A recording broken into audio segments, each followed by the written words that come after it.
is point number 1. Point number 2, some of the beneficiaries అంటే లబ్ధిదారులు వాళ్ళు బ్యాక్అవుట్ అయిపోయారు. Point number 3, first installment withdrawal చేసేశారు లోన్ శాంక్షన్ కాకుండా ముందు. దాని అర్థం ఏంటి?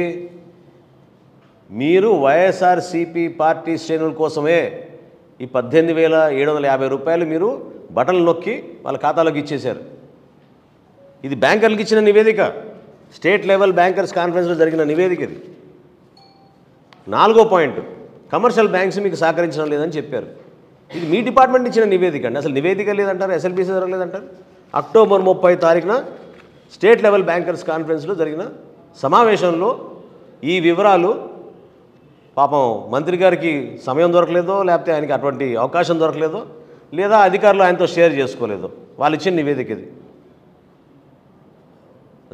ఎన్ని లెక్కలు ఎన్నిసార్లు మార్చారు మీరు? ఒక సందర్భంలో ఒక మంత్రి గారు 2,08,790 పాడి పశువులు కొన్నామని చెప్పారు. మీరేమో 3,94,000 కొన్నామని చెప్తున్నారు. శాసనసభలో జరిగిన సమావేశాల్లో మళ్ళీ మీరే 3,92,911 పాడి పశువులు కొన్నామని చెప్పారు. ఏది? సర్ప్ ద్వారా, సర్ప్ అనే విభాగం ద్వారా, చేయూత అనే పథకం ద్వారా మీరు ఇచ్చారు. లిస్ట్ ఇవ్వండి మాకు. ఎందుకు దాంట్లో వెనకాడుతున్నారు? ఎందుకు ప్రెస్ కాన్ఫరెన్స్ పెట్టి రాజకీయ అంశాలు మాట్లాడతారు? ఎందుకు మీరు ఒక మంత్రిగా మీరు సమాధానం చెప్పండి ఈ ప్రశ్నలకి. 22 లక్షల లీటర్లు పాల సేకరణ చేస్తామని చెప్పి ఆ రోజు మీరు ఈ పథకం లాంచ్ చేశారు. ఈరోజు నిస్సిగ్గుగా 2,73,000 లీటర్లు కేవలం అమూల్ డైరీ కోసమే సేకరిస్తున్నామని చెప్తున్నారు.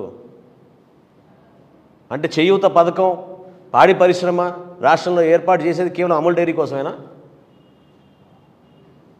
లబ్ధిదారులు అందులో పాలు పంచుకోకపోతే మీరు వాళ్ళకి ఇవ్వరా? ఇదెక్కడ అన్యాయం? ఇదేం పథకం? అరే ఇష్టం వచ్చినట్టు వ్యక్తిగతంగా ఎందుకు మాట్లాడతారు? నాకు అర్థం కాదు.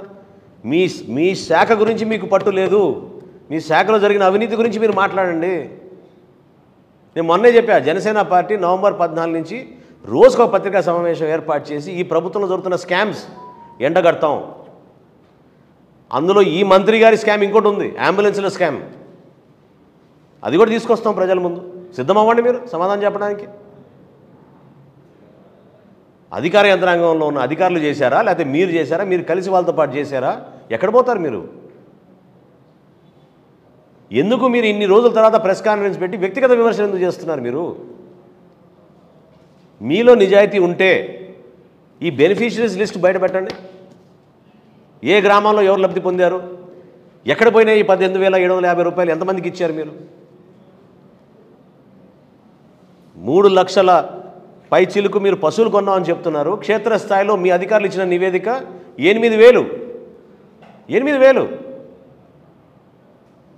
దాని గురించి మీకు ఆందోళన లేదా? మీలో బాధ లేదా? ప్రభుత్వ డబ్బు ఇట్లా నష్టం కలిగింది, మనం ఆడిట్ చేద్దామనే భావన లేదా మీలో? ఇటువంటివి జనసేన పార్టీ ప్రశ్నిస్తుంది, నిలబడుతుంది. నిజాయితీగా పోరాడతాం, వాస్తవాలు బయటికి తీసుకొచ్చి మీకు చెప్తున్నాం.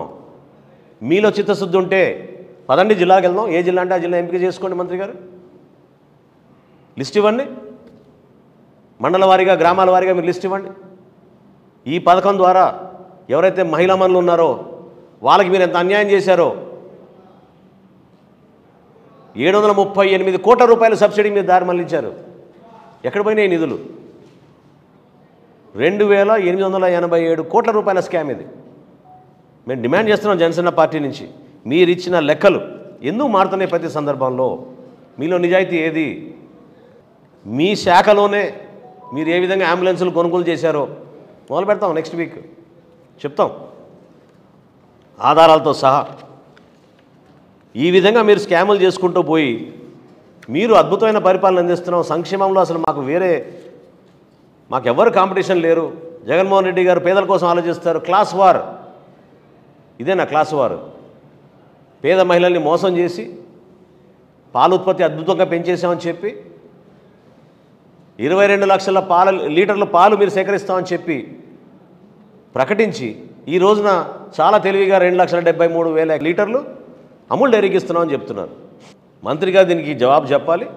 మేము సిద్ధంగా ఉన్నాం. మీరు రండి క్షేత్రస్థాయి పర్యటన కోసం. జనసేన పార్టీ శ్రేణులు వస్తారు మీతో పాటు. లిస్టు తీయండి బయటికి, ప్రజలకు అర్థమయ్యే విధంగా చెప్పండి. మీరు ఎందుకు రాజకీయాల గురించి మాట్లాడతారు, ఎందుకు వ్యక్తిగతంగా విమర్శిస్తారు? ఎవరికెంత నాలెడ్జ్ ఉందో తేలిపోతుంది కదా దీంట్లో. ఎస్ఎల్బీసీ రిపోర్టే చదవలేదు మీరు, 9 పేజీల ఎస్ఎల్బీసీ రిపోర్ట్. అందులో 3వ పేజీ చదువుకోండి దయచేసి మంత్రి గారు తెప్పించుకుని. మీ అధికారులు ఏం రాశారో మీకు తెలుస్తుంది. జనసేన పార్టీ కట్టుబడి ఉంది.